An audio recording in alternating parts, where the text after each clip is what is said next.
भस्मासुर नाम का दैत्य महाराज तपस्या करने के लिए गया और भोले बाबा को प्रसन्न कर लिया।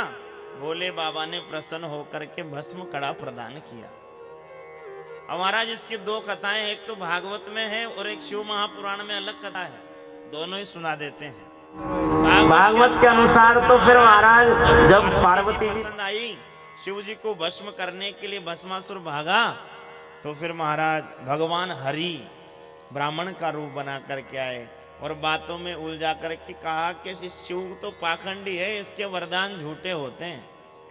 और महाराज अपनी बातों में उलझा करके भगवान ने उसका हाथ ही अपने मस्तक पर रखवाकर स्वयं को ही महाराज जला दिया। एक कथा तो ऐसे है। दूसरी कथा, भगवान महादेव आगे आगे, भस्मासुर पीछे पीछे दौड़ रहा है भस्म करने के लिए।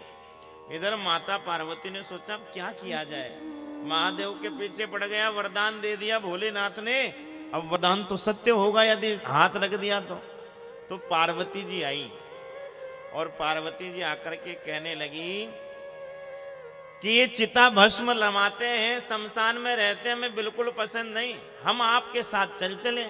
यदि आप में एक विशेषता हो तो। भस्मासुर ने कहा बताओ क्या बात है।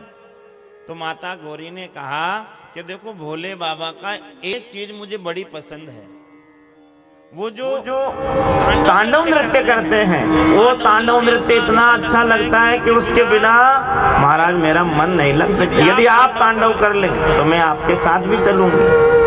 और महाराज भस्मासुर आ गया बातों में, बताओ कैसे तांडव नृत्य करें। अब माता भवानी महाराज उसको तांडव नृत्य कराने लगी, एक हाथ ऊपर एक हाथ नीचे, फिर कभी आंखें मटकाए, कभी महाराज ये करे वो करे, धीरे धीरे हाथ हिलाते हिलाते हिलाते माता ने अपना हाथ रखा सिर पे और वो भस्मासुर वरदान भूल गया और जैसे ही सिर पे हाथ रखा जल करके भस्म हो गया। अब महाराज